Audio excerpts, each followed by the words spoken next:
Diciendo que la fe al principio parece ser algo insignificante. La fe al principio no logra los resultados que uno se ha propuesto, porque la fe es certeza de lo que se espera y convicción de lo que no se ve. La fe no ve nada ahora cuando cree. La fe no puede tocar lo que está pidiendo a Dios que Él nos haga ver un día. La fe no puede testimoniar delante de personas que no creen del resultado de ella a corto plazo. La fe hay que sembrarla en la fidelidad de nuestro Dios. La fe que se predica hoy día es falsa en muchos lugares del mundo. Es la fe en mí, es la fe en mis palabras, es la fe en la repetición positiva de las cosas. Pero la fe bíblica no es una fe en mí, en mi lengua, en lo que yo vanamente repita. La fe que es pequeña ahora, pero logra grandes resultados, es la fe basada en la fidelidad de Dios. Digan amén si lo reciben. Y digo esto para que guarde después en su casa ese grano de mostaza y lo recuerde como una ilustración viva de que lo que hemos leído esta mañana en el Salmo 126, un salmo netamente de esperanza, un salmo de consolación a quienes están pasando por un laberinto de pruebas, de llanto, de aflicción, de cautividad, de desierto. Este salmo, al ser leído, la primera cosa que nos da, y esta mañana voy a predicar una palabra breve a la iglesia que tiene que ver con salir antes de salir, con creer antes de ver, con tener antes de constatar. Aleluya. De poder decir: estoy seguro que Dios me va a sacar del lodo, me va a sacar del pozo de la desesperación y del lodo cenagoso. Estoy seguro que va a poner mi pie sobre peña y va a enderezar mis pasos. Estoy seguro que va a poner en mi boca cántico nuevo y alabanza a nuestro Dios. Verán esto muchos y temerán y confiarán en el Señor. Es la fe en lo que Dios ha dicho en la palabra. Es certeza de lo que no tengo, pero estoy esperándolo. Es convicción de lo que mis ojos ahora no pueden ver, pero retengo mi fe, aunque no tengo el resultado todavía que estoy esperando. Para Dios, Él puede llamar las cosas que no son como si fuesen.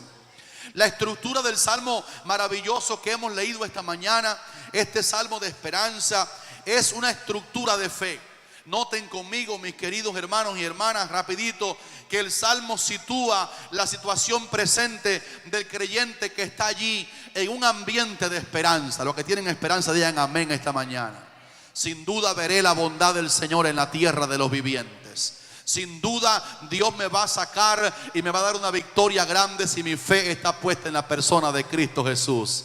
Sin duda no moriremos en la mazmorra, sino que heredaremos la corona de la vida que Él tiene preparada para nosotros. Note conmigo rapidito, teniendo en su mano la ilustración de cómo en la fe, que el salmista se proyecta hacia el mañana victorioso en medio del llanto presente. Y dice en el versículo 1, hablando hacia el mañana de fe: seremos como los que sueñan. Repítalo fuerte: seremos como los que sueñan. Dice en el versículo, hablando del futuro: nuestra boca vamos conmigo, ¿sé qué? Se llenará. No se están riendo ahora. Dicen: se llenará de risa. ¿Qué más dice? Nuestra boca se llenará de, no están leyéndolo, se llenará de alabanza, porque el centro de nuestra vida no es el creyente, el centro de nuestra vida es Dios. El creyente que le ha creído a Dios en disímiles circunstancias negativas va a tener su boca llena de la alabanza de vida al nombre del Señor. Todavía hablando del futuro creyente, dice: entonces, me están siguiendo en la Biblia, entonces dirán entre las naciones: grandes cosas ha hecho Jehová con esto. ¿Qué más dice? Grandes cosas ha hecho Jehová con nosotros. Otra vez mirando por fe, dice, ¿qué dice mirando por fe? Estaremos, ¿cómo estaremos? Puede ser que esté cantando aquí en esta mañana no esté alegre.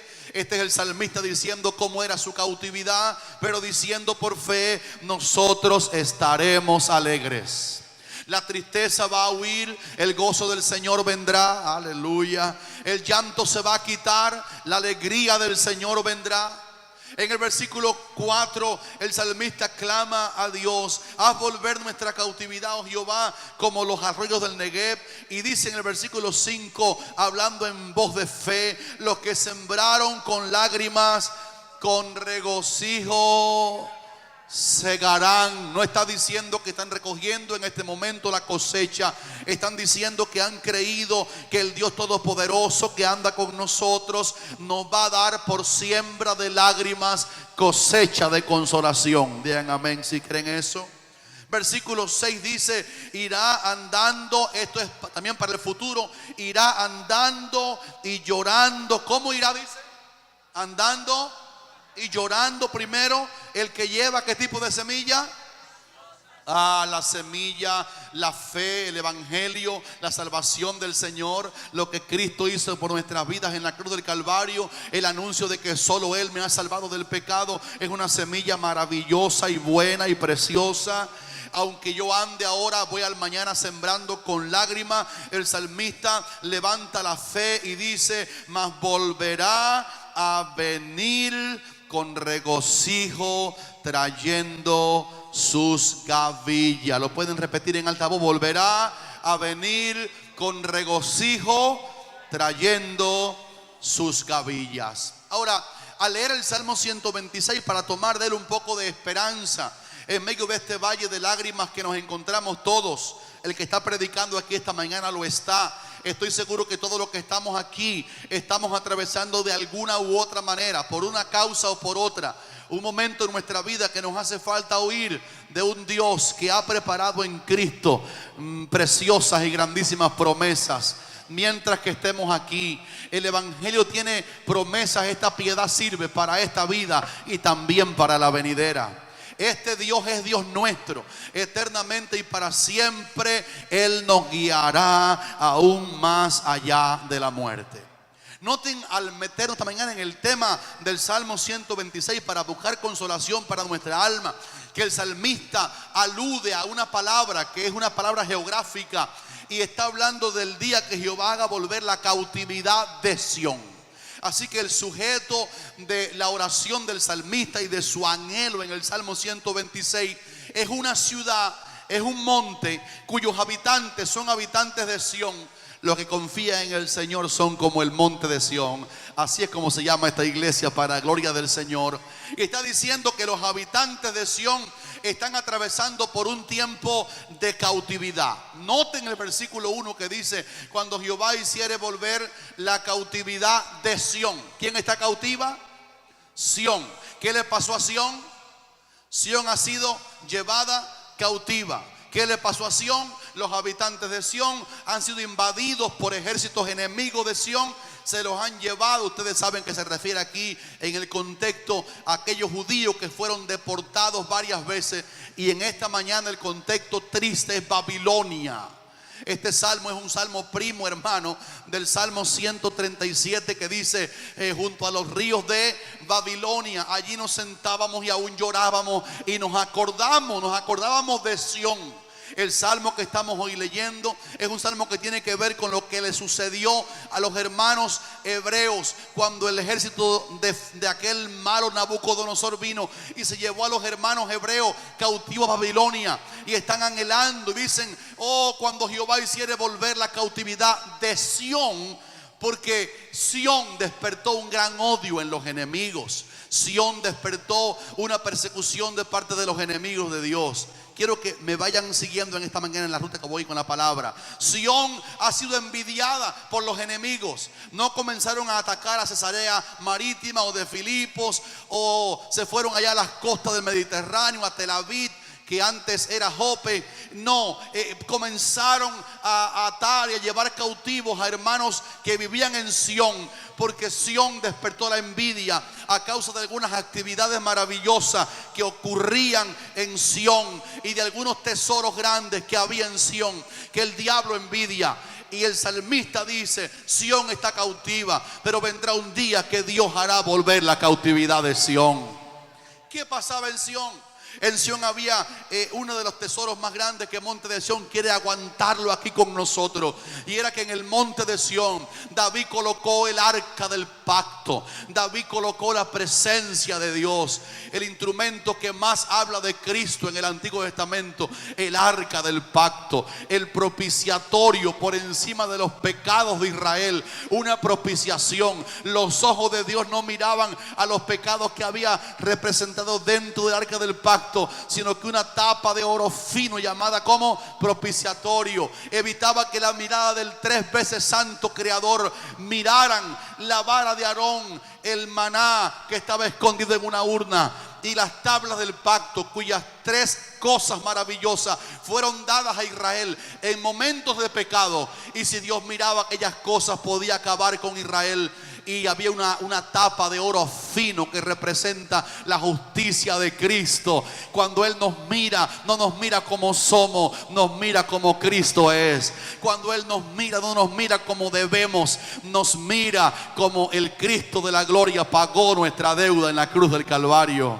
Y ese arca del pacto representaba en Israel, mis hermanos, la presencia de Dios manifiesta. Había luz y nube debajo de las alas de los querubines. Y la gloria de Jehová se fue cuando los filisteos invadieron a Israel en tiempos de Samuel y de Elí. Se llevaron el arca del pacto. Y la nuera de Elí dio a luz un niño al cual le puso Icaboc, que significaba traspasada, quitada ha sido la gloria de Israel. Pero David trajo el arca del pacto con gozo al monte de Sión, a Jerusalén. ¿Cuántos dicen aleluya por eso? Y después de David había una envidia, porque la única parte del mundo en que Dios estaba representado en su gloria no era Mesopotamia, no era Egipto, no era ninguna tampoco parte de Israel. Era el monte de Sión, la ciudad del rey David. Allí estaba la presencia de Dios. Y esta presencia fue también robada y quitada cuando los reyes después de David comenzaron a pecar. El pecado vino, el pecado invadió, se robaron esta presencia. Y los judíos lloraban la vuelta a la presencia de Dios. ¿Le parece ver a aquella gente que decía: es como el ciervo que brama? ¿Se acuerdan? Por las corrientes de las aguas. Así clama por ti, oh Dios, el alma mía. La segunda cosa que había buena en Sión, que los enemigos la invadieron y los habitantes cautivos claman: ay, ¿cuándo será el día que la cautividad se nos quite? Es que allí estaban los levitas, los ministros que ministraban a la presencia de Dios representada en el arca. Sacerdotes, levitas, porteros, los que cerraban y abrían el edificio, la gente de la tribu de Leví, los cantores, los adoradores. Aquí tenemos tanto de esos esta mañana. Hoy representados en la persona de Cristo, que es un sumo sacerdote, pero no según Aarón, sino según el orden de Melquisedec. Aleluya. Y el diablo odia a los ministros que ministran en Sión. El diablo odia a los levitas que ministran y glorifican la presencia de Dios dentro del pueblo. El diablo odia y se quiere llevar cautivos a los que ministramos en el tabernáculo. Allí también en Sión estaban los ministros como tal, los sacerdotes del Señor, que vestidos de aquellos atuendos tan bellos que Dios mandó hacer, entraban todos los días al lugar santo, cambiaban los panes, que significa la palabra de Dios como alimento, el combustible del candelero, y ofrecían incienso delante del Señor. Y una vez al año entraba el sumo sacerdote tras la cortina peligrosa o el velo para obtener un año de perdón por Israel. Y los enemigos odiaban, porque el diablo los dirigía, los inspiraba a odiar a aquellos ministros que ministraban en Sión. Ahora hay ministros en Babilonia, están clamando: ¿cuándo será el día que Jehová vuelva la cautividad? El arca regrese otra vez. El día que otra vez tengamos su presencia entre nosotros. El día que los levitas vuelvan a tomar sus arpas y a cantar. El día que otra vez haya ceremonias ministeriales, ministros predicando.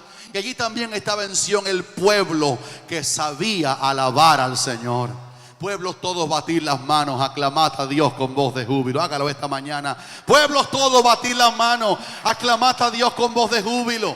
El diablo odia la presencia de Dios. El diablo odia a los levitas. Él odia a los ministros. Él odia al pueblo que sabe ofrecerse voluntariamente al Señor. Y en el momento que el salmo se escribe, Sión está cautiva con ministros y todo, con levitas y todo, con el arca desaparecida que hasta hoy nadie sabe realmente dónde quedó el arca del pacto. Sión estaba en Babilonia. Y sin embargo, ellos se atreven a decir, hay posibilidad de que esta cautividad termine. Tengo que levantar la mano para introducir este mensaje y decir, hay bastante posibilidad que tu problema se torne en victoria. Él nos lleva siempre en triunfo en Cristo Jesús. Diga aleluya si lo cree.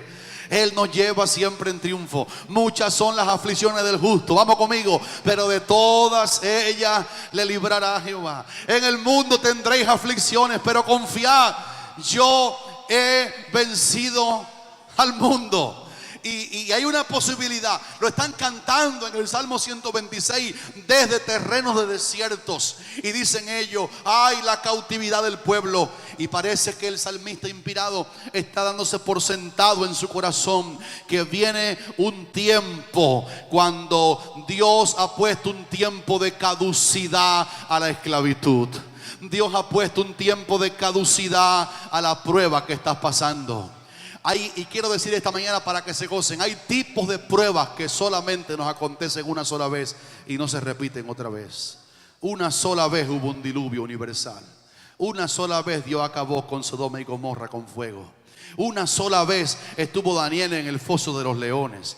Una sola vez los jóvenes hebreos fueron echados vivos de un horno de fuego ardiendo. Hay posibilidades de que todavía estemos en este valle de lágrimas hasta la venida del Señor, pero hay diferentes tipos de pruebas que Dios nos ha hecho pasar por ellas, a las cuales Él le ha puesto un tiempo de caducidad. ¿Cuántos dicen aleluya por eso? Y dice el salmista, Dios la hará volver, como si fuera a admitir en la fe del salmista que Dios mismo regula el tiempo de la prueba. Tengo que levantar la voz esta mañana para decir que la Biblia enseña que Él no nos dará una prueba mayor que la que Él sabe que podemos soportar, sino que Él, el Señor Jesús, dará juntamente con la tentación la salida para que podamos soportar. Mire que hoy esta mañana nos preguntaban sobre la palabra presciencia que aparece en Pedro, el preconocimiento de Dios. Él miró a Abraham, tomó a Abraham, el padre de la fe, y le dijo, Abraham, tu descendencia será cautiva, y le puso Dios un límite a la será cautiva tu descendencia. 400 años en Egipto, Dios le puso un tiempo de caducidad a la esclavitud de la descendencia de Abraham en Egipto. Después, en los tiempos de Jeremías, aparece en Jeremías capítulo 25, si lo pueden apuntar, versículo 11. Dijo Dios a Jeremías, dile a Israel que se irán a esta Babilonia de cautividad y que la cautividad durará 70 años. ¿Cuántos dicen amén por eso? Dios establece un tiempo, establece un límite. Podemos confiar que el Dios que ha permitido la prueba, Él nos va a sacar victorioso de la prueba. Aleluya. Me llama la atención en uno de los milagros grandes que hizo Jesús allá en Mateo 17, después de la transfiguración, descendió del monte, estaban los discípulos luchando con un padre que trajo un joven lunático al Señor, que lo echaban, ¿se acuerdan? Los demonios en el fuego, en el agua. Y la primera pregunta que Jesús hace al padre del joven lunático fue una pregunta para averiguar qué tiempo hacía que el joven padecía eso. Porque el rey que estaba allí, el cordero que estaba allí, el Señor que estaba allí, había llegado para decirle, hasta aquí llegó la prueba, hasta aquí llegó la aflicción. Y usted puede leer la pregunta de Jesús al Padre. Le dijo, ¿qué tiempo hace que le sucede esto? Marcos 9:21. ¿Qué tiempo hace que le sucede esto? Y obviamente, repito, había llegado Jesús para oír al Padre, que le dijo algo un poquito difícil en la teología. Le dijo el Padre a Jesús, desde niño le acontece eso. Los niños se pueden endemoniar. Nosotros creemos que son inocentes, pero a este pasaje dice que este joven era lunático y que un demonio lo echaba en el agua y en el fuego. Y cuando Jesús le pregunta al Padre, ¿qué tiempo hace? El Padre, que es quien sabía, le dijo, desde niño. Puede ser que sea un adolescente, la palabra niño en el griego ahí, pero desde muy pequeño, desde que era muy joven, le pasaba esto. Pero Cristo había llegado porque Él tenía una fecha de caducidad y de expiración para la prueba que ese padre y ese hijo estaba pasando. Te va a mirar por la Biblia a los ojos y decirte: tú verás la bondad del Señor en la tierra de los vivientes. La consolación viene de camino. La reparación viene del Señor. Mi socorro viene, mi socorro viene. Por eso nuestra mirada no está puesta en nadie, ni en mí, ni en ti, ni en nadie. Nuestro socorro en este valle que se llama el mundo, como peregrino, viene del Señor que hizo los cielos y la tierra. Ahora, el Salmo admite que hay solo uno que tiene poder sobre esa cautividad, que nadie la puede quitar, sino solo uno. El salmista dice: ¿quién es? Dice: ¿cuándo? ¿Me están siguiendo? ¿Cuándo? ¿Quién dice? Cuando Jehová, el Dios de los hebreos, nuestro Dios también, cuando Dios, nuestro Señor, hiciere volver la cautividad. Hay personas que están presas esta mañana en diferentes vicios, en diferentes ataduras. Hoy la hermana María lo dijo: vasijas vacías, esperando que las traigamos y las llenemos del evangelio. Dicen amén a esa buena palabra de la hermana María. Si hay gente que están cautivos, ellos saben que el alcohol da cirrosis hepática. Ellos saben que la fuma puede dar cáncer de pulmón. Ellos saben que la vida de pecado sexual depravada puede enfermarles y sobre todo llevarles a la condenación eterna. Ellos saben, han sacado la cuenta, pero no se pueden soltar. Y el salmo que estamos hoy mirando da a entender que hay un tipo de cautividad o tipos de cautividades que el hombre por sí mismo no se puede soltar de ella y tiene que acudir al único que puede libertar a la gente de la cautividad. El salmista se dirigió y dijo: es cuando Él, diga conmigo fuerte, cuando Él, vamos, dígalo fuerte, cuando Él, cuando nuestro Dios haga volver la cautividad. Él es el único que nos puede sacar de las diferentes cautividades y darnos una victoria capital para la gloria de Dios. Tengo que referirme en esta mañana a Juan capítulo 8, versículo 36, en que el propio Cristo dijo: el que hace pecado, esclavo es del pecado. Hermano, el pecado tiene unas ataduras tan terribles sobre el hombre que nadie se puede soltar por sí mismo del pecado. Dice la palabra en Isaías, hablando del diablo, dice que a sus presos nunca el diablo abrió la cárcel. Y las ataduras del pecado son tan raras, porque un hombre comienza con una gotita así de licor inofensivo y de pronto cae en la borrachera sin él darse cuenta, y de ahí nadie, la Biblia admite que nadie lo puede sacar, ni el psicólogo, ni él mismo, ni el psiquiatra, que está más loco que la gente que van al psiquiatra a verlo, ni la mamá con su bueno y tierno consejo, ni el papá sabio, nadie lo puede sacar. Y el Señor Jesús, que está aquí esta mañana por su Espíritu Santo, se brindó y dijo: aunque hay gente que son esclavos del pecado, pero si el Hijo los liberta, serán verdaderamente libres. Y después que son libres de la atadura del Señor, y entonces conocerán la verdad, y toda la atadura peor que la de la ignorancia será quitada, porque la verdad les hará libre. El verdadero amor echa fuera el temor. Aleluya.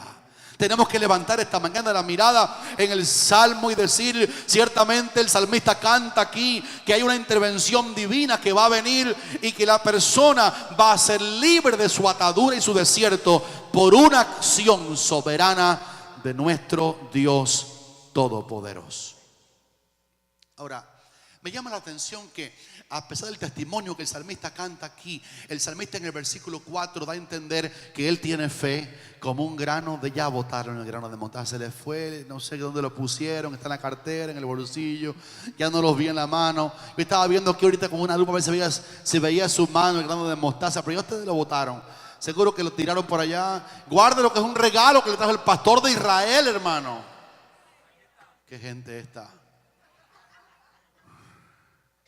Y el salmista está diciendo: tengo el testimonio, estamos en Sión cautiva, tuvieron envidia, el enemigo vino, se llevó los cantantes, los ministros, los ató a Babilonia, pero Dios puede hacerlo, es Dios quien puede hacerlo. Pero una de las maravillas que se hace como cosido en este pasaje con otros textos de la Biblia maravillosos, es que aunque las promesas de Dios son fieles, aunque Dios tiene el poder para hacer milagros de liberación, el salmista admite que la liberación no solo vendrá unilateralmente por una acción soberana de Dios, sino que en el versículo 4 el salmista le pide a Dios la liberación. Fíjese que en el versículo 4 el salmista, que sabe que es Dios el libertador, que Sión está desierta, que Sión despierta mucha envidia en los aires. Si alguno aquí está siendo atacado por demonios, por luchas, hay semanas que son semanas terribles. Se acaba el dinero, se rompe el fogón, se poncha el carro, el marido no lo entiende o la esposa viceversa. Hay semanas que son más fuertes que otras. Se llaman el día malo en Efesios capítulo 6. Ustedes no saben de eso, ¿verdad? Días malos, días malos. Un día no significa ahí 24 horas, significa una etapa. El día malo. Me rayaron el carro, se rompió. Me dijeron una mala palabra en la calle en el semáforo. Me chocaron. Spring me lleva recio, dice el hermano Mario. Los demonios de Spring, dice Mario, que están, hay que votar Spring. Los días malos. Sin embargo, cuando llega el día malo, el salmista sabe que Dios puede, que el poder está en él. Pero el salmista levanta una oración en el versículo 4, porque a pesar de que Dios lo va a hacer a liberación, a pesar de que Él quiere, Dios trabaja con nuestras oraciones. Pedid y se os dará, buscad y llamad. Todo aquel que es el que busca y el que llama, la gestión hay que hacerla. ¿Cuántos dicen amén por eso? Y él dice en el versículo 4, a volver nuestra cautividad, a volverla. Está orando. Así que cuando Jehová, versículo 1, hiciere volver, después clama, yo sé que viene el día, pero déjame pedirlo, a volver nuestra cautividad, oh Dios. Y esta palabra que aparece ahí te va a llenar de gozo. El salmista, que era un hebreo cautivo en Babilonia, se acordaba de un desierto que está al sur de Israel, que se llama, lo que aparece en el versículo 4, el desierto del Negev. Los hermanos que fueron a Egipto atravesaron la frontera del Taba y caminaron por, ¿se acuerdan, Raulito y hermanos? Por el Negev, el desierto allá por Beerseba.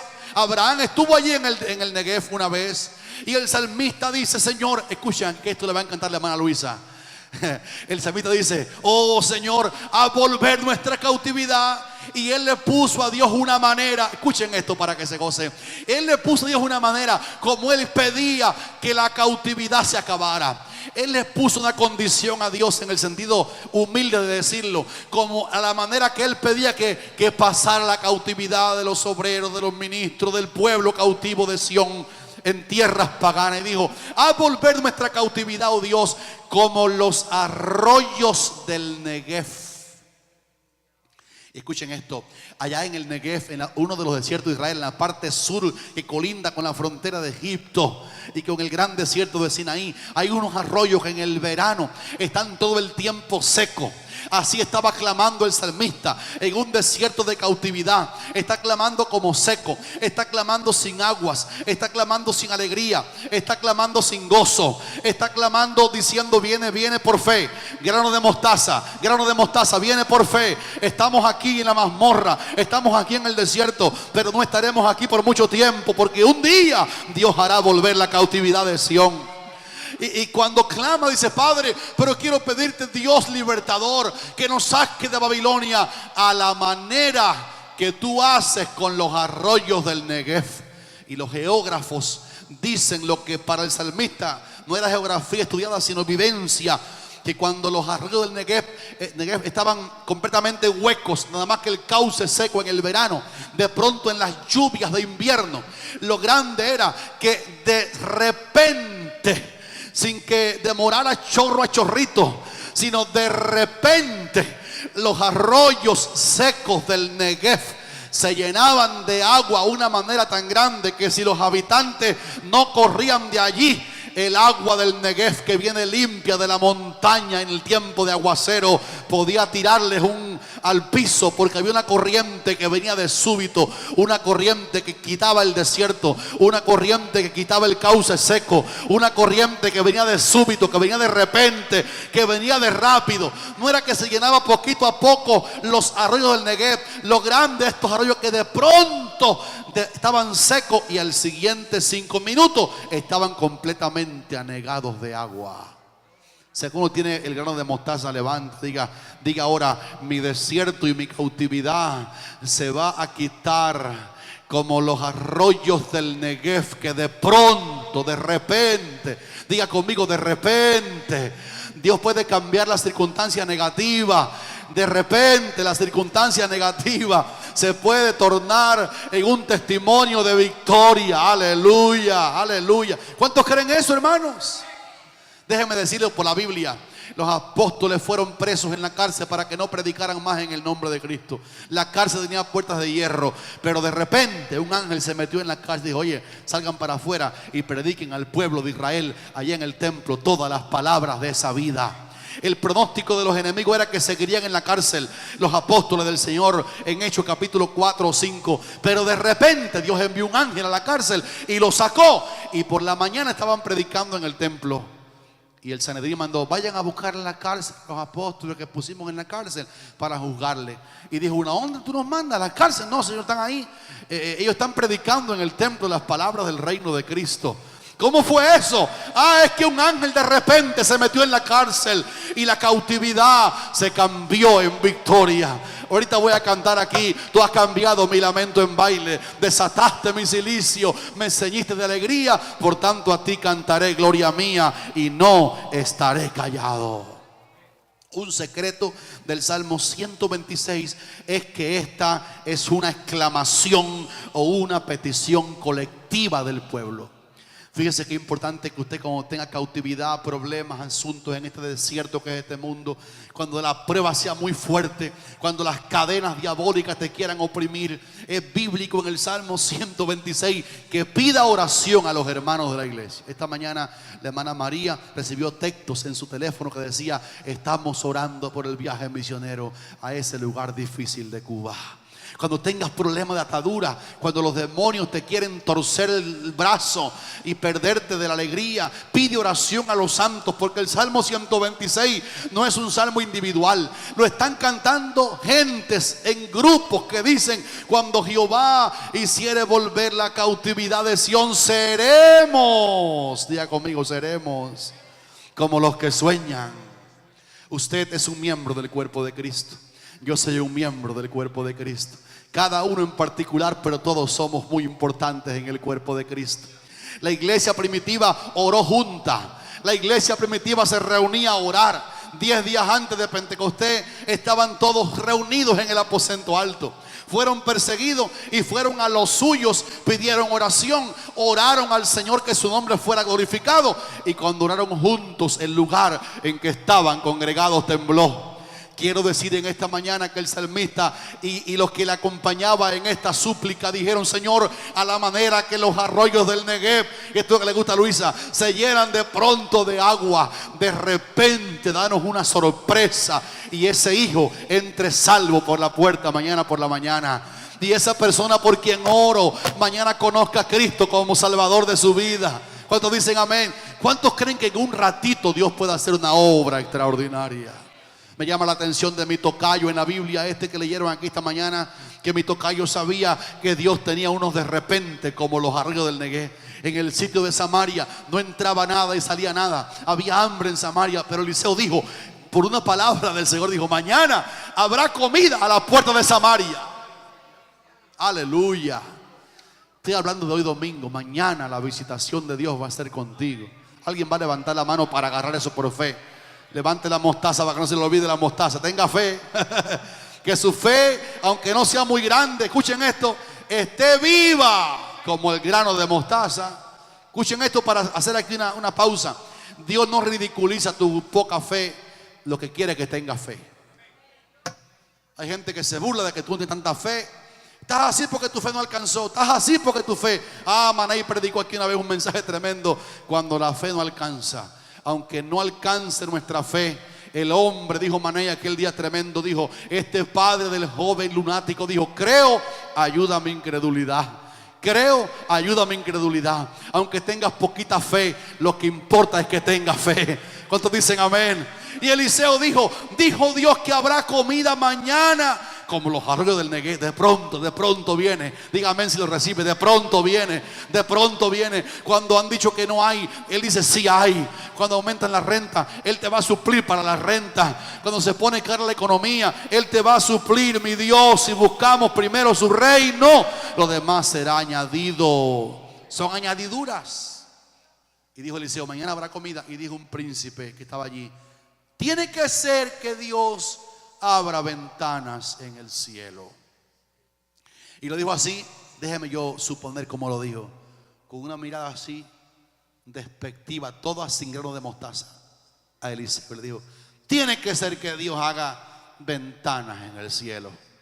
Y el profeta lo miró y le dijo, tú lo vas a ver con tus ojos, pero no puedes comer de eso. Porque la gente que no tiene grano de mostaza, que no tiene fe, no tienen derecho a recibir lo que tienen derecho de los que tienen fe. El derecho de los que creen en las promesas de la Biblia. ¿Cuántos dicen amén a las promesas de la Biblia? Por eso la iglesia que tiene fe tiene que leer la Biblia. La Biblia es sustento de fe. La Biblia alimenta la fe. El justo por la fe vivirá. Las promesas de Dios hay que leerlas, hay que saberlas, hay que creerlas. ¿Y sabe qué pasó? Pasó lo que el profeta dijo. Hubo un de repente de Dios, y aquellos leprosos que estaban dentro de Samaria para también morir como toda la gente dijeron, bueno, estamos leprosos, vamos a morir de lepra allá, pero no queremos morir de hambre. Hagamos algo. Estamos aquí adentro de los muros, aquí no hay comida. Se lo explico el siguiente domingo porque no están interesados. ¿Quieren que se lo diga? Un chismosito. Y dijo, vamos a ver, y si vamos a entregarnos a los enemigos. Si nos dan la vida, está bien. Si nos la quitan, como quiera estamos muertos de lepra. Y dice la palabra que hubo un de repente como los arroyos del Negev. ¿Cuántos dicen aleluya? El de repente fue que cuando los leprosos fueron a presentarse para darle la vida de ellos a cambio de comida a los enemigos que estaban por fuera por años, quizás, cuando fueron a entregarse, los enemigos no estaban. A ver, Alex, ¿qué tú crees de eso?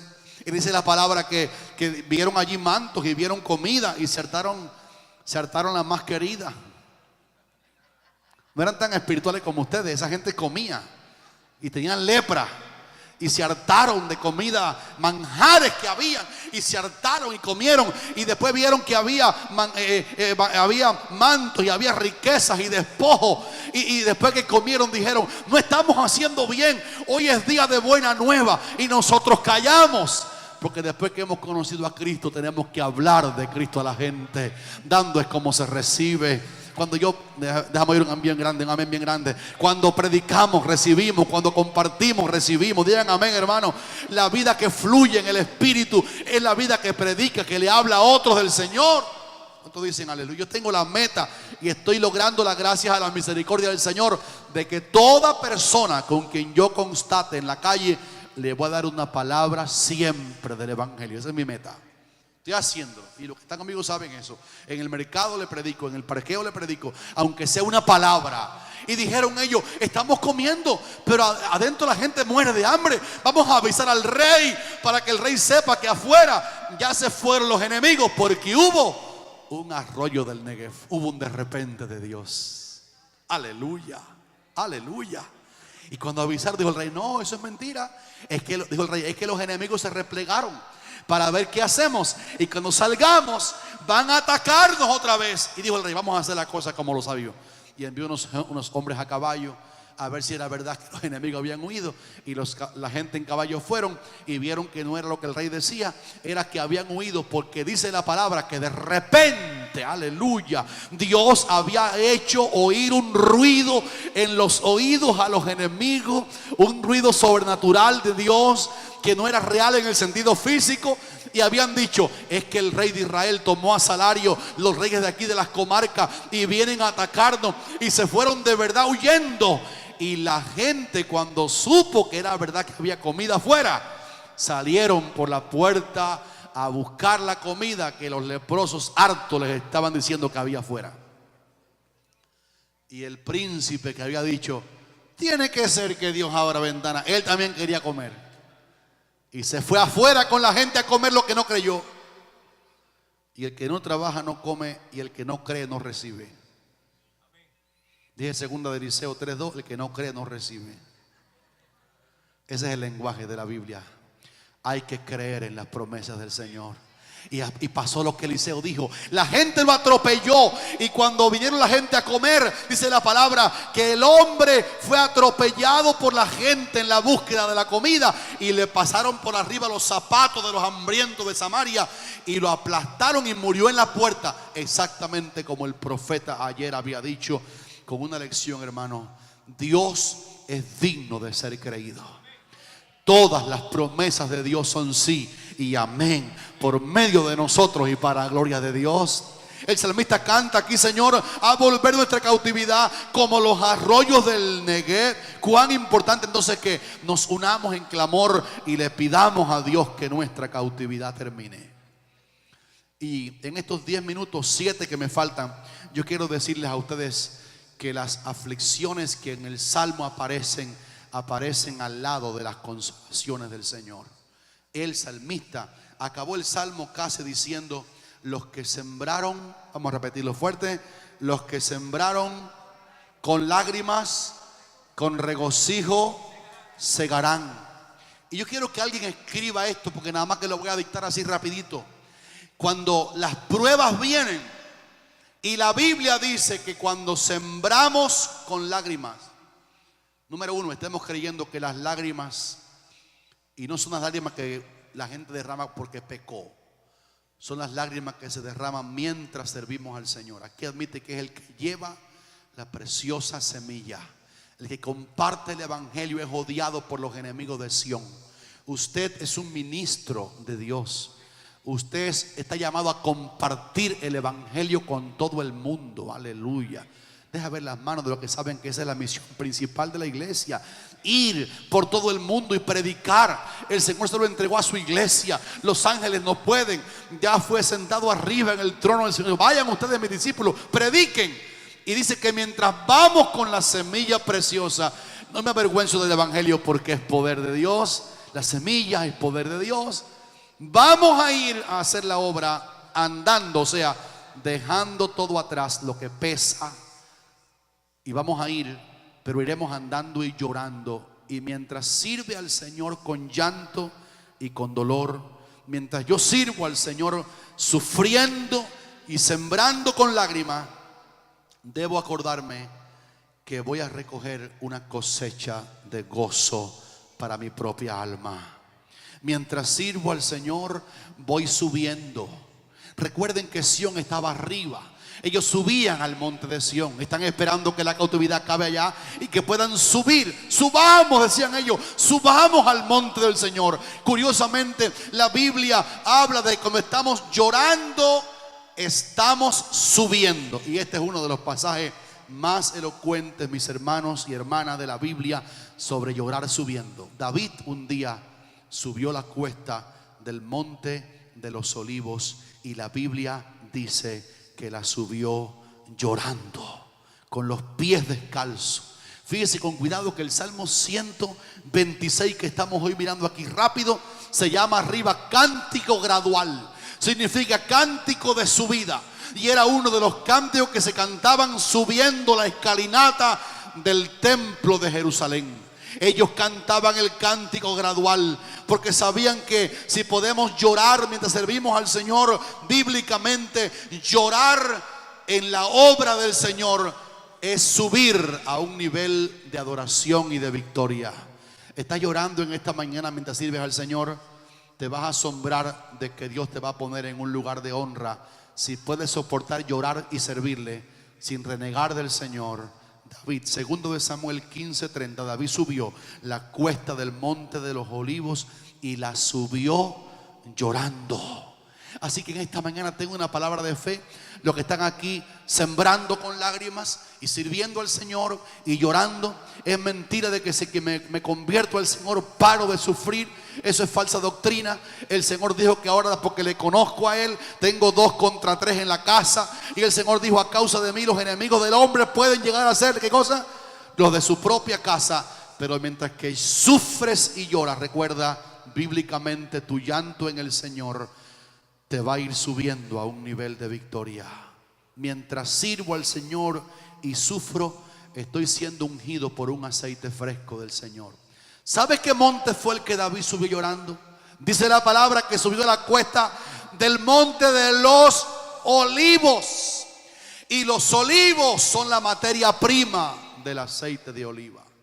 Y el aceite es sinónimo de la unción del Señor. Eso no está puesto ahí nada más como un relato en la Biblia. La cuesta del monte que David subió fue la cuesta del monte de los olivos. En la envoltura de nuestros dolores, en la envoltura de nuestros llantos, en la envoltura de nuestras lágrimas, vamos a disfrutar aún llorando la unción más linda y el respaldo más bello jamás conocido del Espíritu Santo. ¿Sabe quiénes son la gente más ungida? La gente que han sido probados en el dolor. ¿Sabe quiénes son la gente que tiene más respaldo de Dios a veces? Los que lo hacen la obra del Señor llorando. Y usted ve que lloran y sufren, pero tienen una unción, porque la cuesta del monte que David subió fue el monte de los olivos, el monte del aceite. Quizás esta mañana tengamos que discernir que nuestras lágrimas son lágrimas subidas, son lágrimas derramadas mientras subimos el monte de la unción y el monte del respaldo de Dios. Dios no usa mucha gente nacida en cunas de oro. A veces los que nacen en cunas de oro son gente malcriada y gente engreída. Pero la gente que sufre mientras sirve al Señor son gente que saben que aman tanto al Señor que no condicionan servirle porque estén contentos. Sirven al Señor con lágrimas, y con lágrimas tienen una unción tremenda del poder del Espíritu Santo. ¿Cuántos dicen amén, hermano? Cuarto, cuando lloro y sigo llorando pero sirvo al Señor, tengo el privilegio de convertirme en un adorador auténtico. Sabe que bíblicamente David, dice aquí la Biblia, subió al monte, el monte llorando, pero cuando llegó a la cumbre del monte, adoró a Dios sobre el monte. La gente que de verdad adora son la gente que han pasado por un proceso de dolor, de angustia, de soportar duro el golpe de la vida, el golpe de una familia a veces que no te comprende, de un vecino, de un trabajador, de un jefe en el trabajo. Pero mientras sirve y llora, saben que de parte de Dios Él está fabricando un adorador. Porque los gente que adoran, me repito, son personas que adoran a Dios en medio de las calamidades también. Tengo que levantar en alto el nombre de Job esta mañana para levantar también el nombre del Dios de Job. Cuando él sufrió todo y se le acabó todo, y se le acabaron los hijos y se le acabó todos los que tenía, dice que Job se postró y adoró en el llanto. David subió el monte llorando, y llorando llegó a la cumbre, y llorando llegó allá, y allá arriba llorando se postró y adoró. Los procesos de lágrimas son fábricas o escuelas de adoradores. Y Job se postró y dijo: Jehová dio y Jehová quitó. Bendito sea el nombre del Señor por siempre. Que digan amén los hermanos esta mañana. Y por último, cuando somos sufridos en el campo misionero, en la obra de compartir el evangelio, pero seguimos haciéndolo, tenemos garantizado de parte del Señor una grande consolación. Dice la Biblia, este texto quiero que lo coman esta mañana como el postre: así como abundan en nosotros las aflicciones de Cristo, abunda también por el mismo Cristo nuestra consolación. Consolación es una experiencia muy linda. Los que la han tenido digan amén. Yo la he tenido. El llanto está ahí, el problema existe, aún la causa por la que lloro no se ha ido quizás, pero aunque está la causa ahí y las lágrimas brotan a veces solas, uno siente aquí adentro que ha habido una reparación total de parte del Dios Todopoderoso.